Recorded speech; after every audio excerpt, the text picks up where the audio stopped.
You remember the exact moment you decided. Not the day you signed. The moment before that. You're standing in the showroom on a Thursday evening, the place almost empty, the overhead lights doing something deliberate to the paint, midnight blue metallic, and you put your hand flat on the hood the way you've seen people do in commercials, and the metal is cool and solid under your palm, and something in your chest just closes.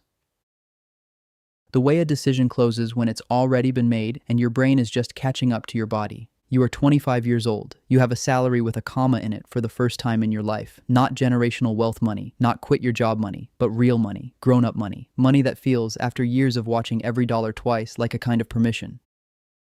And you have wanted this car since you were 16 years old with a poster on your wall and nothing in your wallet. You have wanted it through 4 years of college ramen and 2 years of entry-level salary and every commute in the used Corolla that shook above 60 miles an hour. You have waited long enough. That's what you tell yourself standing in the showroom with your hand on the hood. You have waited long enough. You earned this. You are allowed to have something beautiful. The finance manager is a calm man in a gray suit who explains the terms the way doctors explain procedures, matter-of-factly, as though the outcome has already been determined and the explanation is just a formality. $880 a month, 72 months. 7.9% APR on $51,000. He says it like a weather forecast, unavoidable, just the climate. You sign, and the first drive home, windows down, the engine doing something to the air around you that you feel more than here, the city lights catching the paint at every intersection. You feel it. The thing you were chasing. The feeling you couldn't name but always knew existed. The sensation of finally being the person you always suspected you were capable of being, sitting in the exact seat that proves it. Here's what nobody tells you about that feeling. It has a half-life, and it starts decaying the moment you pull into your parking spot and turn the engine off. Level 1, the show. The first month, the car does everything you needed it to do socially. You pull up to your friend Jerome's cookout on a Saturday, and 3 people walk outside before you even cut the engine. Your older brother, who has never once in his life complimented anything you owned, circles it without speaking, and then says, quietly, to himself more than to you, "That's clean." Your manager at work sees you pull into the garage on Monday morning and stops you in the elevator to ask about it. The car is communicating something on your behalf that you have been trying to communicate your whole life without the right language. Arrived. Serious. Worth paying attention to. So you lean into it, you take the longer route, you park where it can be seen. When people ask about it at parties, you say, "Oh, it's just a car," in exactly the tone that means please keep asking. And they do, they always do. What you don't understand yet is that you have rented an audience, and like all rentals, the invoice will eventually arrive, and unlike the car, the audience will depreciate faster. Level 2, the crack. Month 5. The payment comes out on the 9th. You set up autopay because watching $880 leave your account manually every month felt like a punishment you hadn't agreed to. But $880 is not what the car costs. You understand this now in a way that didn't fully land when you were standing in the showroom. Insurance, $340 a month, because a 25-year-old male in a performance sedan is, in actuarial terms, a known quantity, and the industry prices that knowledge with complete indifference to your feelings about it. Premium fuel, $210 a month, because the engine requires it and the engine does not negotiate. Maintenance, $90 a month averaged out, tires that wear faster than you expected, brake pads at month 7, a software update that somehow costs $180 at the dealership, and nothing about that makes sense, but there you are. Add it up.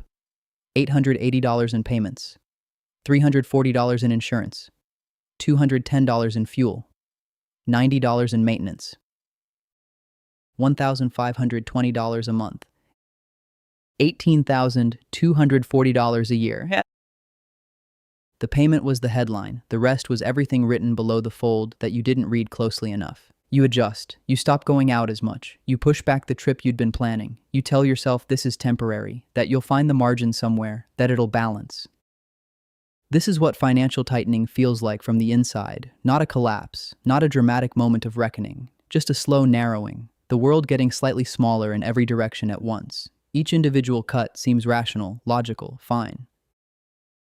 Fine is exactly the temperature the water reaches before it starts to boil. Level 3, the math. You are 27.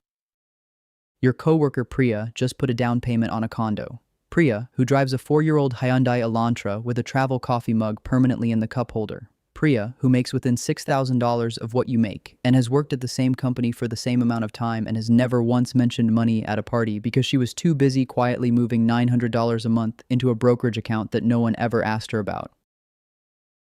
You do the math one night with your phone calculator, sitting in the car in your own parking garage, and something cold and specific settles in your chest.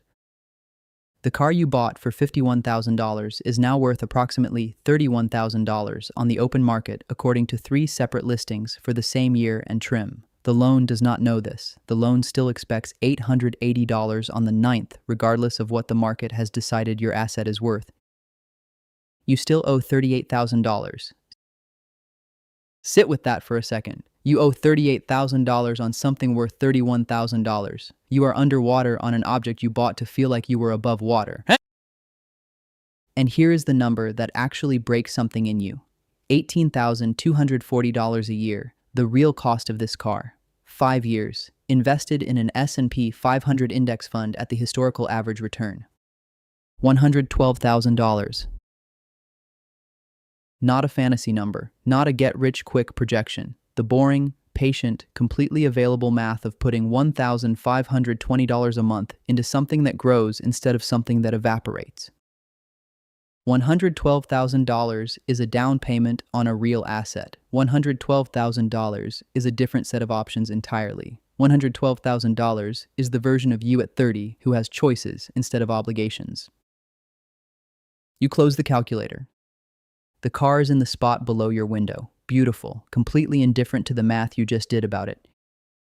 You don't sell it, not yet, because selling it means naming what keeping it has cost you, and naming it means having the conversation with yourself that you have been rescheduling for 8 months. You're not ready?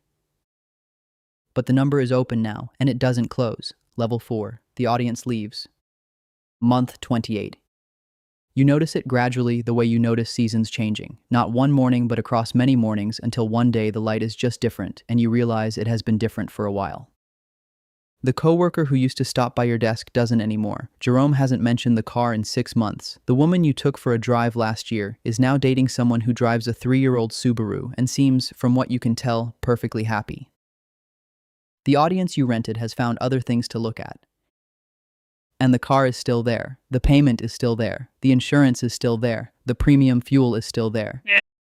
The show has ended, but the theater is still charging rent. You sit in it in the parking garage at 11:40 on a Tuesday, and you do what you have been avoiding. You open every account simultaneously and look at all of them at once without looking away. In 28 months, you have paid $24,640 toward this car. The car is worth $29,000. You owe $35,000. Your net position on this vehicle is negative $27,000. Negative $27,000.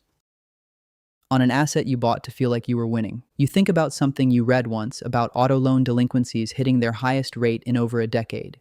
You think, I understand exactly how that happens. Not recklessness, not stupidity, just the quiet math of wanting something before you could actually afford the whole cost of it, not the payment, the whole cost, and not fully understanding the difference until you're sitting in a parking garage at 11:40 on a Tuesday doing arithmetic about your own life.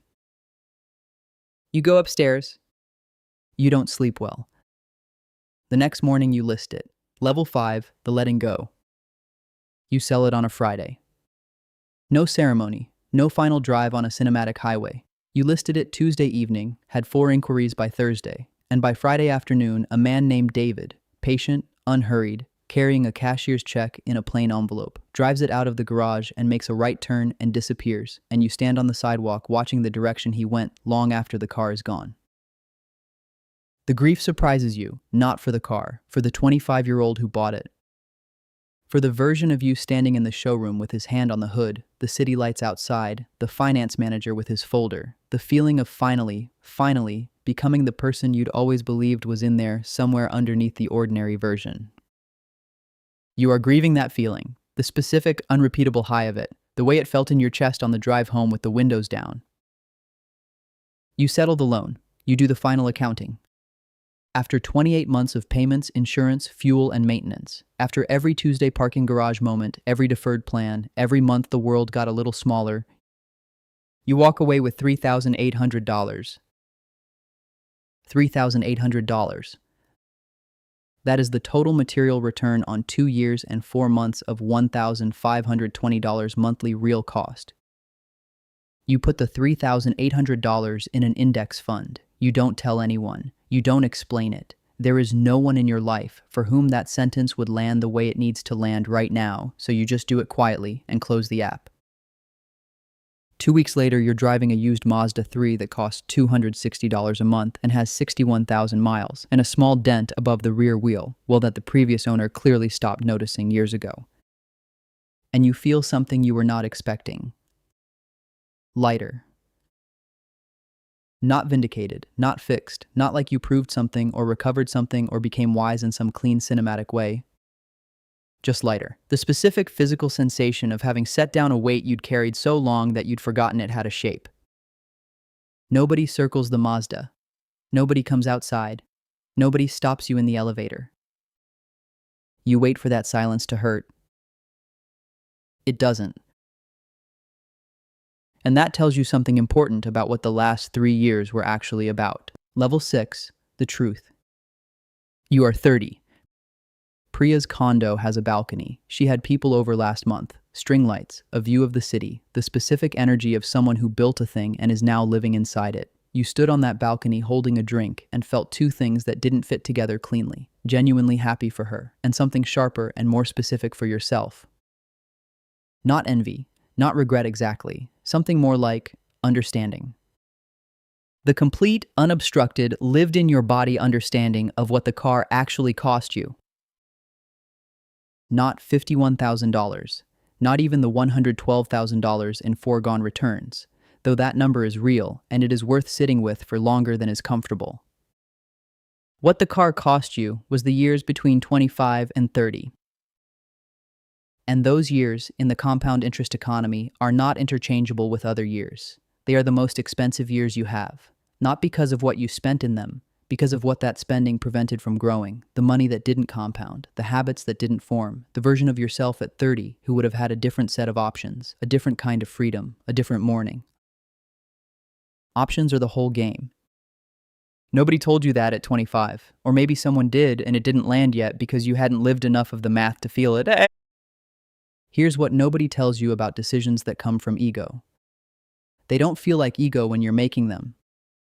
They feel like reward. They feel like self-respect. They feel like, I came from nothing. I worked for this. I finally get to have something that matches how hard I've been trying. And that feeling, the hunger underneath it, the need to be seen, to step out of the smallness you started in, that is not a character flaw. That is one of the most human things there is. But the car never actually delivered it. It delivered the performance of it, the temporary, rented, depreciating appearance of having arrived, while the actual arrival, the equity, the compounding account, the freedom to make a decision based on what you want instead of what you owe, kept receding further into a future that never quite came. At 25, you bought a sentence about who you wanted people to think you were. What you needed was a paragraph, a chapter, the patient, invisible, unglamorous construction of something that grows in the background without requiring an audience to be real. The car was a performance. The account you didn't build was the actual show. You think about yourself in that showroom, hand flat on the hood, the finance manager with his folder, the windows down on the drive home. You don't want to shame that version of you. You understand exactly what he needed. You understand every step of it from the inside. You just wish someone had gotten in the passenger seat before he signed and said, "The thing you're looking for is real." You're just looking for it in the wrong place. It doesn't live in the car. It never did. It lives in the account you build when no one is watching, in the decision you make at midnight with a calculator and no audience, in the version of yourself who chooses the future over the performance, quietly, repeatedly, without needing anyone to applaud. The car told everyone where you wanted to go. The account you neglected told the truth about whether you'd ever get there. At 30, you are getting there. Slower, in a Mazda, with a brokerage account that isn't impressive yet but is pointed in the right direction, compounding quietly in the background while nobody circles it in a parking lot. You didn't need a better car, you needed a better question. 5 years later, sitting on Priya's balcony with the city below you and the string lights overhead, you finally know what it is. And the answer has nothing to do with what you drive.